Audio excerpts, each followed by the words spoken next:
வணக்கம். நீலமலை தொலைக்காட்சியின் நகர்வள பகுதி செய்திகளை வாசிப்பது மலைகளின் அரசி நீலமலை அன்பில். இன்றைய நகர்வள பகுதியில் நாம் காணவிருப்பது தேயிலை தோட்டங்கள். நீலகிரி மாவட்டம் வால்பாறை, தேனி என்று பல்வேறு இடங்களிலே தேயிலை தொழிற்சாலையை நம்பியும் தேயிலை தோட்டங்களை நம்பியும் பல்வேறு குடும்பங்கள் வாழ்ந்து கொண்டிருக்கிறது.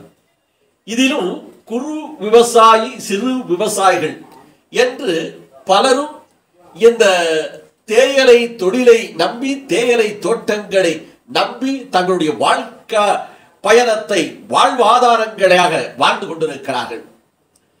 அவர்களுக்கு திராவிட முன்னேற்ற கழகத்தினுடைய ஆட்சி தமிழகத்தில் அமைந்தால் பல நன்மைகள், சிறப்புகள் செய்வதுண்டு, செய்து கொண்டிருக்கிறது என்று தேயிலை தோட்டங்கள், குறு சிறு தேயிலை தோட்டங்களை வைத்திருக்கின்ற விவசாயிகள் மகிழ்ச்சியோடு, பெருமையோடு சொல்லுகிறார்கள்.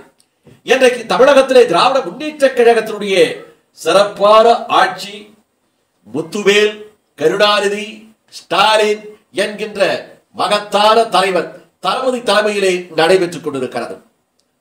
இதில் இண்டிகோ தேயிலை தொழிற்சாலை, சாலிஸ்பரி என்று கூடலூர் பகுதியிலே சொல்லக்கூடிய தேயிலை தொழிற்சாலையிலே தன்னுடைய தோட்டங்களிலே விளைகின்ற தேயிலையை பறித்து கொடுத்ததின் மூலமாக மானியமாக ஒரு கிலோவுக்கு 2 ரூபாய் என்ற விதத்தில் 2002-2003 ஆண்டுக்கான மானியத்தை வழங்கியிருக்கிறது தமிழகத்தினுடைய முதல்வர் தளபதி அவர்கள். அதனை பெற்ற விவசாயிகள் இன்றைக்கு மகிழ்ச்சியை கொண்டாடுகிறார்கள். 2009 ஆண்டு திராவிட முன்னேற்ற கழகம் தலைவர் டாக்டர் கலைஞர் அவர்கள் தலைமையிலே நடைபெற்ற ஆட்சியிலே மானியம் வழங்கப்பட்டது. அதற்கு பிறகு கிட்டத்தட்ட 12 ஆண்டுகளுக்கு பிறகு இன்றைக்கு மானியம் கிடைத்திருக்கிறது என்று நமது நீலமலை தொலைக்காட்சிக்கு சிறு குறு விவசாயியாக இன்றைக்கு இருக்கின்ற திரு ஆனந்த்ராஜ் அவர்கள் தெரிவித்திருக்கிறார். நமது செய்தியாளர் திரு சக்திவேல் அவர்கள் ஆனந்த்ராஜ் அவர்களை சந்தித்து இது பற்றி விவரமாக கேட்டபோது, வணக்கம். வணக்கம். நீங்கள் சிறு தேயிலை கூட்டுறவு சங்கங்களின் துணை செயலாளராக இருக்கிறீங்க. இப்பொழுது நம்ம தமிழ்நாடு அரசாங்கம் கூட்டுறவு சங்கங்களின் உறுப்பினர்களுக்கு மானியம் வழங்கியிருக்குது. ஆமாங்க. இந்த மானியம் வழங்கியிருக்கிறத பற்றி நீங்களும் பாராட்டுகள்லாம் தெரிவிச்சிருக்கீங்க முதலமைச்சருக்கு. ஆமாம், பார்த்தோம், செய்திகள்லாம் பார்த்தோம். இதை பற்றி நீங்கள் என்ன நினைக்கிறீங்க? அதாவது ஒரு மகிழ்ச்சியான செய்தியாக தான் இதை பார்க்குறோம். குறிப்பாக கூடலூரை பொறுத்தளவில் நமக்கு ஏறக்குறைய ஒரு 27,000 சிறுதேயிலை விவசாயிகள் இங்கே இருக்கிறாங்க. கூடலூர் பகுதியில் மட்டும். இதில் கூட்டுறவு சங்கங்கள் உறுப்பினர்கள் பார்த்தீங்க அப்படின்னா கூடலூர் நம்ம சாலிஸ்பரி இன்கோவில் 1700 உறுப்பினர்கள் இருக்கிறாங்க. அது மாதிரி மாவட்டம் முழுவதும் ஏறக்குறைய ஒரு 17 தொழிற்சாலை, அதில் 1-2 செயல்பாடுகள் இல்லை. மீதி இருக்கிற தொழிற்சாலையை சேர்ந்த ஏறக்குறைய ஒரு 27,000 சிறுதேயிலை விவசாய உறுப்பினர்கள் அதில் இருக்காங்க. அவர்களுக்கு இந்த மானியம் போய் சேரும். ஏறக்குறைய முடிஞ்ச சட்டமன்ற கூட்டத்தொடரில் அதை தமிழக அரசு அறிவித்தாங்க. நீலகிரியில் இருக்கக்கூடிய சிறுதேயிலை விவசாயிகளுக்கு, அதாவது இந்த கூட்டுறவு சங்கங்கள் மூலமாக உறுப்பினர்களாக இருக்கிற விவசாயிகளுக்கு மானியம் அறிவிக்கப்படும்னு ஏறக்குறைய ஒரு 29 கோடி அறிவிச்சிருந்தாங்க. அதன் மூலம் இந்த 27,000 சிறுதேயிலை விவசாயிகள் பயனடைகிறாங்க. அதுவும் எந்த ஆண்டுக்கு அப்படின்னு பார்த்தீங்கன்னா கடந்த 22-23க்கு. இப்போ அதுக்கு பிறகு பார்த்தீங்கன்னா 1.5 ஆண்டுகள் அதுக்கான எந்த இதுவும் கிடைக்கல. இருந்தாலும் ஒரு குறைந்தபட்சம் ஒரு விவசாயிக்கு 3000-லேருந்து 1 லட்சம் வரைக்கும் விவசாயிகளுக்கு இந்த மானியம் கிடைச்சி ஓராண்டுகளுக்கு. அதற்காக நாங்கள் தமிழக முதலமைச்சர் மாண்புமிகு தளபதி மு க ஸ்டாலின் அவர்களுக்கும், அது மாதிரி நம்முடைய மாவட்டத்தினுடைய அமைச்சர் இலுத்துறை ராமச்சந்திரன் அவர்களுக்கும், அதே போல் நம்முடைய கூட்டுறவுத்துறை அமைச்சர் ஐ பெரியசாமி அவர்களுக்கும், அதுபோல் நம்முடைய பாராளுமன்ற தொகுதி உறுப்பினர் திரு மாண்புமிகு ராசா அவர்களுக்கும் வந்து நாங்கள் இந்த நேரத்தில் வந்து ஒரு நன்றியை தெரிவித்தோம். சரி, இப்போ இந்த மானியம் கிடைத்ததால் மக்கள்லாம் சிறுதொழில தொழில் விவசாயத்தில் ஈடுபடுறவங்களாம் மகிழ்ச்சியாக இருக்கிறாங்களா? ஓரளவுக்கு அதாவது மகிழ்ச்சியாக இருக்கிறாங்க. இது ஒரு சற்று ஊக்கத்தொகை, அதாவது சப்போர்ட் காஸ்ட் அப்படின்னு தான் அவங்க சொல்லியிருக்காங்க.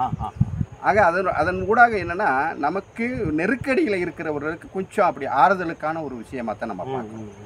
ஏன்னா கடந்த 20 ஆண்டு காலமாக வந்து இந்த தேயிலைக்கு உற்பத்தி செலவு தொகை கிடைக்கல. தமிழக அரசுடைய விவசாயத்துறையும் வந்து அது மாதிரி வேளாண் விஞ்ஞானி MS சுவாமிநாதனுடைய ஃபவுண்டேஷன் வந்து ஏற்கனவே ஆய்வு செய்து தமிழக அரசுக்கு ஒரு பரிந்துரையை கொடுத்துருக்காங்க.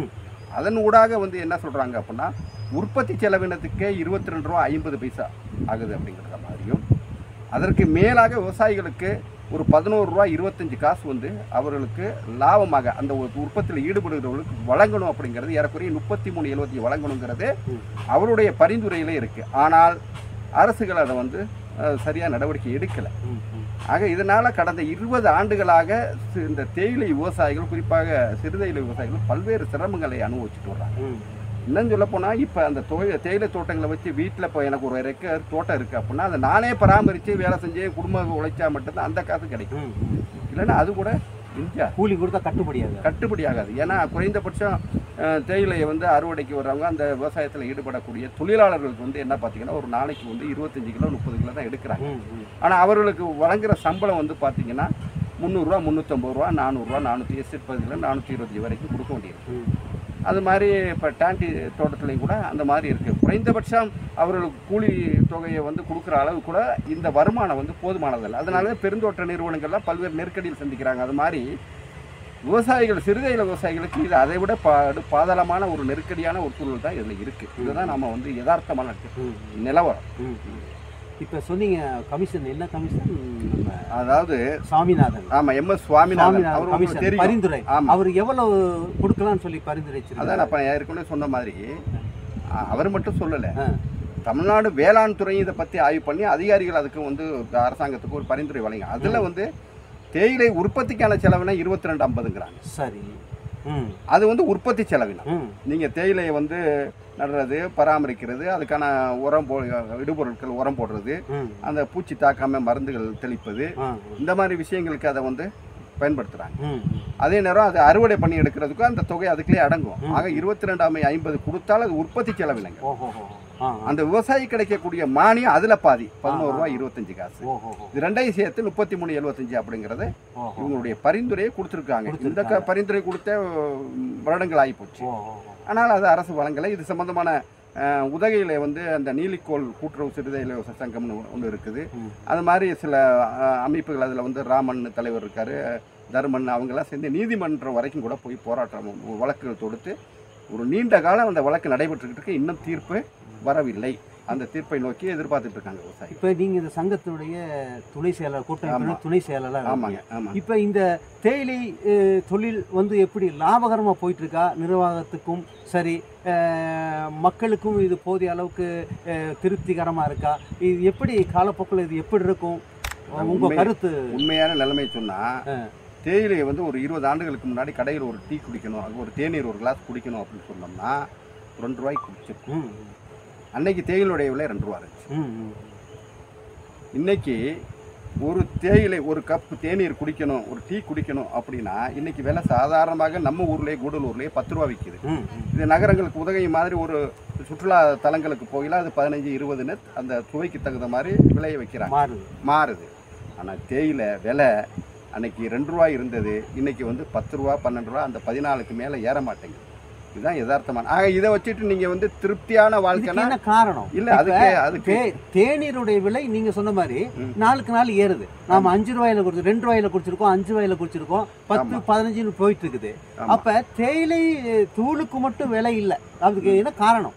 அடிப்படையில் என்னன்னா, விவசாய பொருள்களுக்கு நம்ம உற்பத்தி செய்கின்ற விவசாயிகள், எந்த விவசாய துறையில் ஈடுபடுகிறவர்களுக்கு யாருமே குறிப்பாகவே காலங்காலமாகவே அவருடைய வாழ்வியலே, அவருடைய நெருக்கடிகளை வந்து யாருமே கவனத்தில் எடுக்கலை. நீங்கள் அது வணிகப் பொருளாக இருக்கையில் அதை பற்றி யோசிக்கிறீங்க. இப்போ தேயிலையும் கூட வணிகப் பொருள் பட்டியலில் இருக்கிறதுனால அது கமர்ஷியல் இதுக்குள்ள டேக்ஸ் இதுக்குள்ள தான் வருது.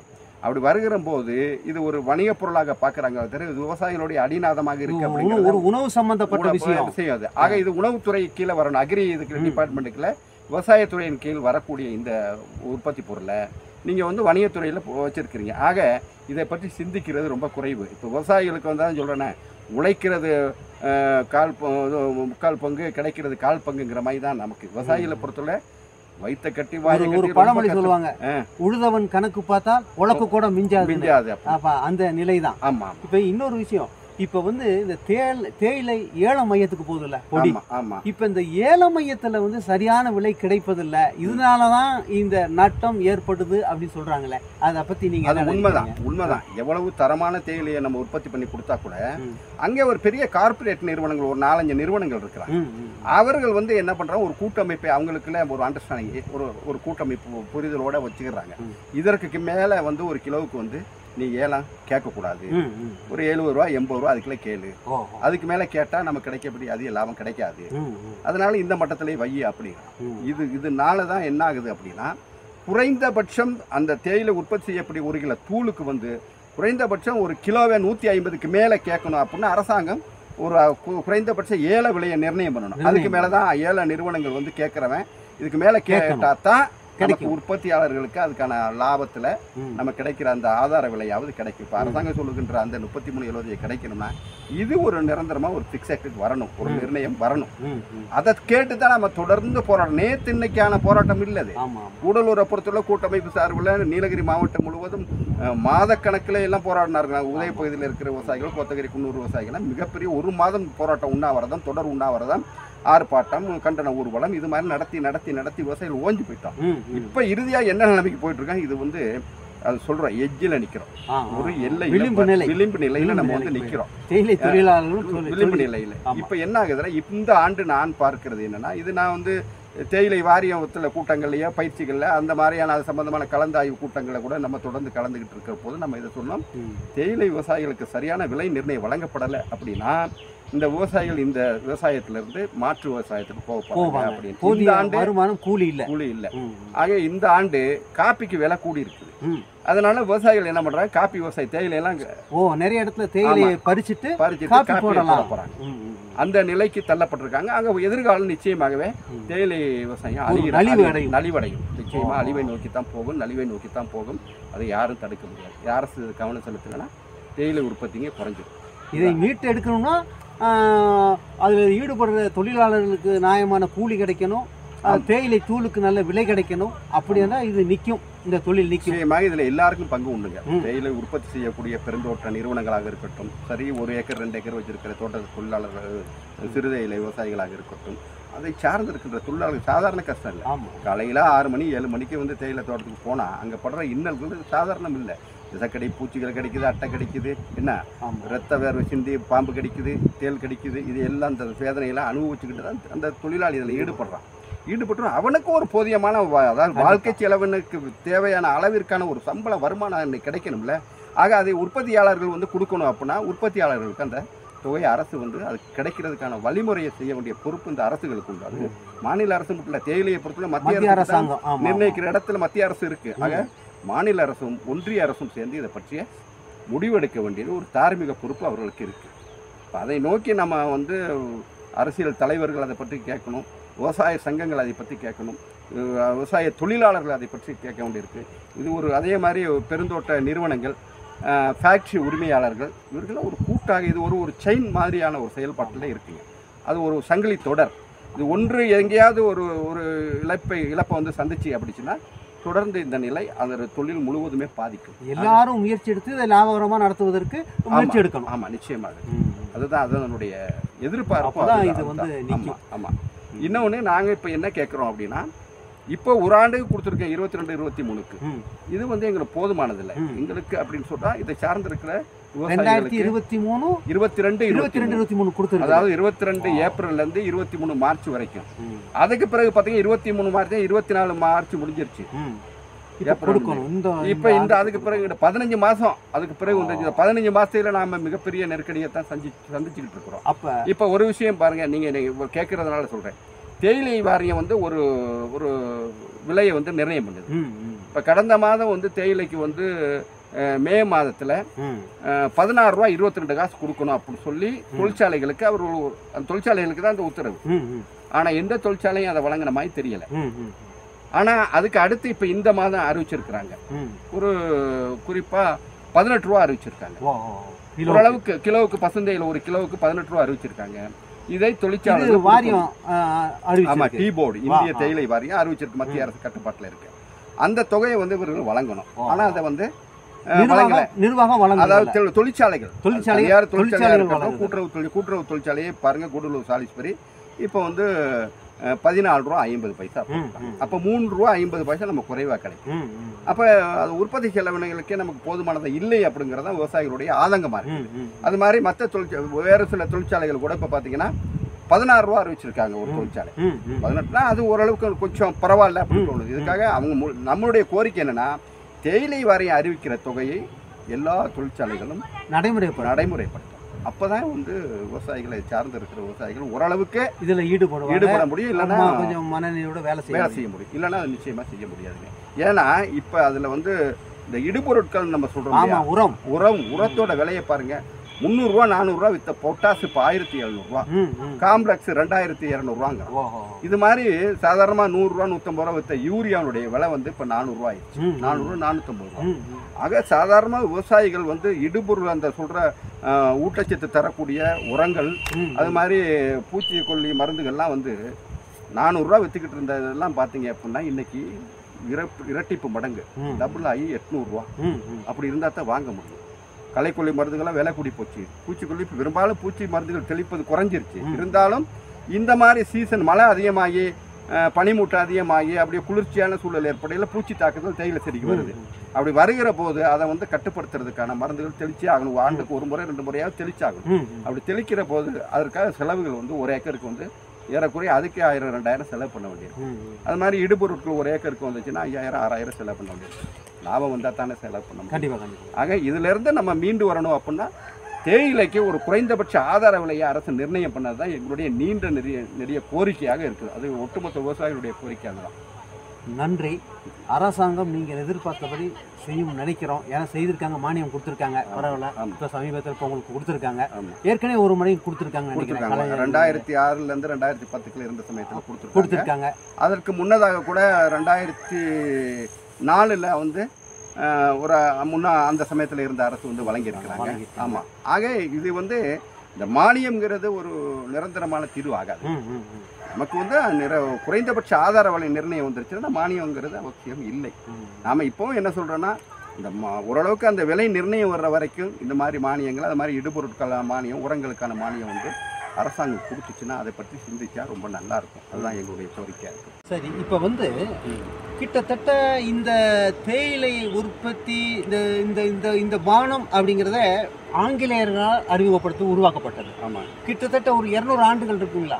ஆமாம். அதாவது 200 ஆண்டுகள் இந்த தேயிலைக்குன்னு ஒரு வரலாறு.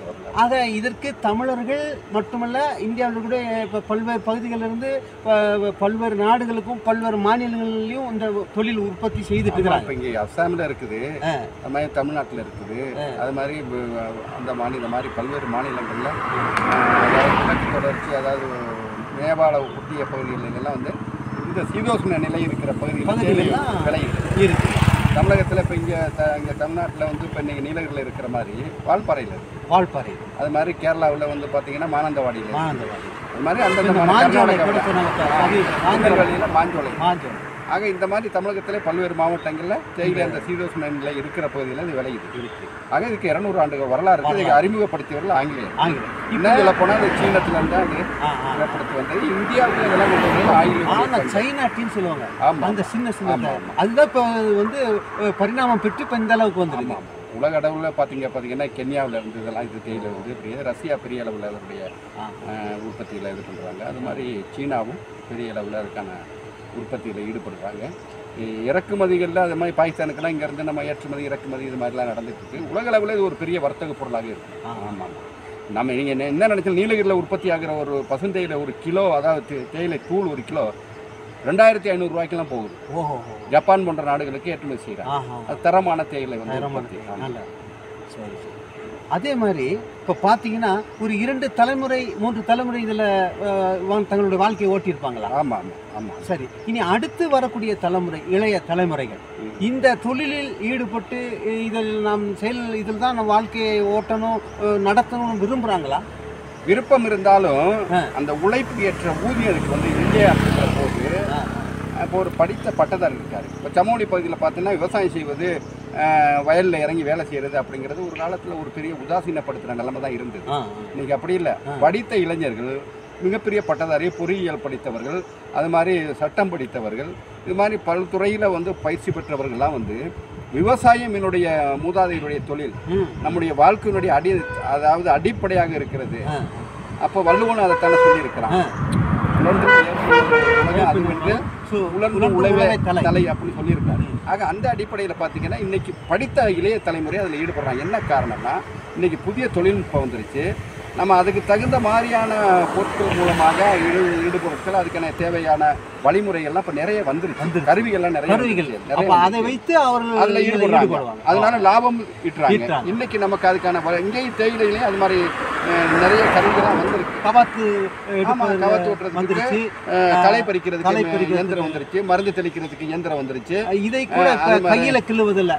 ஆமா, அதாவது இலங்கை மாதிரி நாடுகள் இன்னும் கையில தான் கிள்றாங்க. நம்ம பகுதியில் வந்து கத்தரி இது மாதிரி பயன்படுத்துகிறோம். இப்போ இயந்திரம் மூலமாக பறிக்கிற நிலைமை, ஒரே ஆள் பயன்படுத்துகிற இயந்திரம்லாம் வந்துருச்சு. ஆனாலும் இது லாபம் தருகின்ற தொழிலாக வருகிற போது படித்து விட்டு இருக்கின்ற இளைஞர்கள், இப்போ நம்ம குடும்பத்தில் இருக்கிற பிள்ளைங்களை தோட்டத்தில் போய் வேலை செய்ய யோசிக்கிறாங்க. ஏன்னா அந்த தொழில் வந்து நம்ம குடும்பத்துக்கான வருமானம் இல்லை. அதுவே வருமானம் இருந்துச்சுன்னா நிச்சயமாக ஒரு கிலோ தேயிலை வந்து 30 ரூபாய்க்கு மேலே வந்து பசுந்தேயிலை வித்துச்சு அப்படின்னா, ஒரு ஏக்கர் வச்சிருக்கிறோம், ஒரு 500 கிலோ பறிக்கிறாங்க அப்படின்னா ஏறக்குறைய என்னாச்சு 15,000 ரூபா கிடைக்கும். வர 6,000-7,000 ரூபா செலவில் போனால் கூட ஒரு குடும்பம் வேலை செய்தார், அந்த குடும்பத்துக்கு மாதத்துக்கு ஒரு 10 ரூபா வருமானம் கிடைக்கும். இதுவே ஒரு 3 ஏக்கர் தேயிலை தோட்டம் வச்சுருந்தாங்கன்னா அவர்களுக்கு ஏறக்குறைய எப்படி பார்த்தாலும் ஒரு 30,000 ரூபா வருமானம் அது கிடைக்கும். நல்ல விலை கிடைக்கிறது. அது அதுக்கான ஒரு நிலைமை வந்து வந்தால் வருவாங்க. இந்த இப்போ இருக்கிற இளம் தலைமுறை இதில் ஈடுபடுறதுக்கு வாய்ப்பு இருக்குது. ஆனால் விளைநிலை இப்படியே லாபகரமாக இந்த தொழில் ஓடுனா நிச்சயமா அக்கறை செலுத்துவாங்க. நீங்க சொன்ன மாதிரி இன்னைக்கு எல்லாம் நிறைய கருவிகளை வந்துச்சு, கவாத்து எடுப்பதற்கும் களை எடுப்பதற்கும். அப்ப அதனால இதை நல்ல விதமாக நடத்தினாக்க இளைஞர்கள் வருவாங்க, நிச்சயமா வருவாங்க. ஏன்னா தொழில் இல்லைங்கிற போது எங்க இனிமே படித்தவர்களுக்கு எல்லாருக்கும் அரசு வேலை அப்படிங்கிறது நல்ல ஒரு தொழில் தானே. கிட்டத்தட்ட ஒரு 3 தலைமுறையை வாழ வைத்த தொழில் தானே இது. 200 ஆண்டுகள் இது வளர்ச்சி பெற்று அடுத்தடுத்த நிலைமையில வந்து பாத்தீங்க எப்படின்னா ஒரு 6-7 தலைமுறை இதுல வாழ்ந்துருச்சு. ஒரு தலைமுறை குறைந்தபட்சம் 30 ஆண்டுகள் வச்சா கூட நமக்கு ஒரு 6-7 தலைமுறை இதுல ஈடுபட்டுருக்குறாங்க. அதுதான் உலகளாவிய அது குறிப்பா தெற்காசிய நாடுகள்ல இதுதான் இதுக்கு 200 ஆண்டுகள் ஒரு வரலாறு. நன்றி. இது இந்த தொழிலாளர்களுடைய வாழ்க்கை முறை இதை நம்பி தான் இருக்குது. அதனால் இது மேம்படணும், இந்த தொழில் மேம்படணும். அது மட்டும் இல்லை, இதுக்கு நியாயமான விலையும் கிடைக்கணும். நீங்கள் கேட்ட மாதிரி தேயிலை வாரியமும் சரி, அரசாங்கம் இது கவனம் செய்து இந்த மக்களுக்கு இது கிடைக்கிறதுக்கு நானும் வாழ்த்துறேன். நீங்களும் உங்கள் சங்கம் சார்பாக நிறைய கோரிக்கைகள் வச்சுருக்கீங்க, நிறைய போராட்டங்கள் நடத்திருக்கிறீங்க. நன்றி. இன்னும் எதுவும் கோரிக்கை வச்சுருக்கீங்களா? புதிய கோரிக்கைனா இதை சார்ந்த கோரிக்கை தொடர்ந்து எடுத்துகிட்டு இருக்கோம்.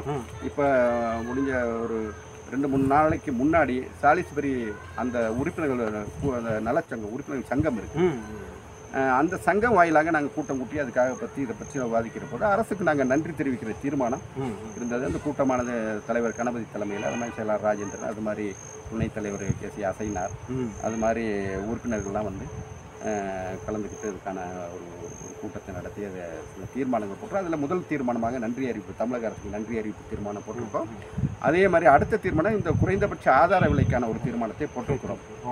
நிறைய கோரிக்கைகள் பிரச்சனைகள் இருக்குது. இருந்தாலும் நமக்கு இப்போ அடிப்படையாக என்ன அவசிய தேவை இருக்கிறது என்பதை உணர்ந்து இதுக்கான முயற்சிகளை நாங்கள் எடுத்துகிட்டு இருக்கோம். அடுத்த கட்டமாக நாங்கள் நீலகிரி மாவட்டம் முழுவதும் இருக்கக்கூடிய சிறு தேயிலை விவசாயிகளை எல்லாம் ஒருங்கிணைக்கிறதுக்கான பணியில் ஈடுபடுறோம். சங்கங்கள்லாம் சரி, அதன் மூலமாக அரசுக்கு ஒரு அழுத்தமான கோரிக்கை வைப்பதற்கான முயற்சியை வந்து ஒரு சாத்வீக வழியில் போராட்டத்தை முன்னெடுப்பதாகவும் சில முயற்சியெல்லாம் எடுத்துகிட்டு இருக்கிறோம். அது விரைவில் நடைபெறும். அதுக்கு முன்னதாகவே அரசு இதை செவிசாய்த்து நல்ல தீர்மானத்திற்கு வந்தால் அதுக்கு அவசியம் இல்லை என்பதுதான் எங்களுடைய கருத்து. நிச்சயமாக நம்புவோம், அரசு இந்த மக்களுக்கு நல்லது செய்யும் என்று நம்புவோம். உங்களுடைய இந்த முயற்சி, நீங்கள் எடுக்கக்கூடிய இந்த தொழிலாளர்களுடைய இந்த சங்கத்தினுடைய வளர்ச்சிக்கு உதவும் என்று கூறி இந்த வாய்ப்புக்கு வந்திருக்கீங்க. உங்களுக்கு நன்றி கூறி இந்த நிகழ்ச்சியை முடிச்சுக்கலாம்னு பார்க்குறோம். எது சொல்கிறீங்க சொல்லுங்கள். அதாவது குறிப்பாக இந்த பிரச்சனையை வந்து நீலமலை தொலைக்காட்சி அவ்வப்போது பல்வேறு விஷயங்களை மக்களுடைய பிரச்சனையை எடுத்து கூறிட்டு வந்திருக்காங்க. இதற்கு நீலமலை தொலைக்காட்சி ஒரு முக்கியத்துவம் கொடுத்து இதை மக்களுக்கு எடுத்துகிட்டு போகணுங்கிற அந்த நல்ல சமூக பார்வையோடு என்னை போன்றவர்களெல்லாம் அழைத்து இதுக்கான வாய்ப்பினை வழங்கிய இந்த நீலமலை தொலைக்காட்சியினுடைய உரிமையாளர் என்எம் அஸ்ரப் அவர்களுக்கும் அதை சார்ந்த அந்த நிறுவனத்தாருக்கும் செய்தியை சிறப்பாக நீங்கள் கேள்விகளை எழுப்பி இந்த வாய்ப்பினை வழங்கிய உங்களுக்கும் இந்த தருணத்தில், அதாவது சிறுதையிலை விவசாய சங்க கூட்டமைப்பு, அதாவது பெஸ்டாவுடைய துணை செயலாளர் முறையில் என்னுடைய நன்றியை தெரிவித்து நிறைவு செய்கின்றேன். நன்றி, வணக்கம். விவசாயிகளுக்கெல்லாம் 2022-23 மானியம் வழங்கப்பட்டிருக்கிறது.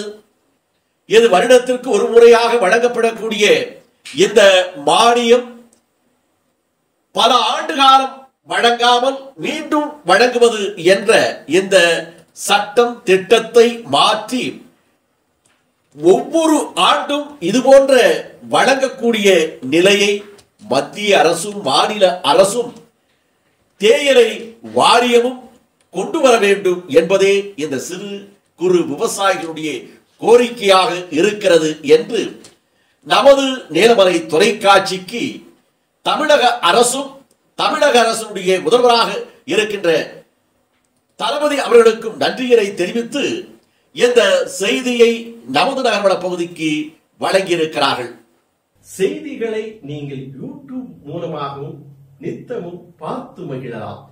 அதற்கு நீங்கள் யூடியூபில் சென்று நீலமலை தொலைக்காட்சி பெல் பட்டனை அமர்த்தி நீங்கள் அதற்கு சப்ஸ்கிரைப் செய்ய வேண்டும். இதை செய்தால் நீலமலை தொலைக்காட்சியை காணலாம் என்று உங்களிடம் கேட்டுக்கொண்டு இந்த நகர்வள பகுதியில் விடைபெறுவது என்றென்றும் உங்கள் நீலமலை அன்பில்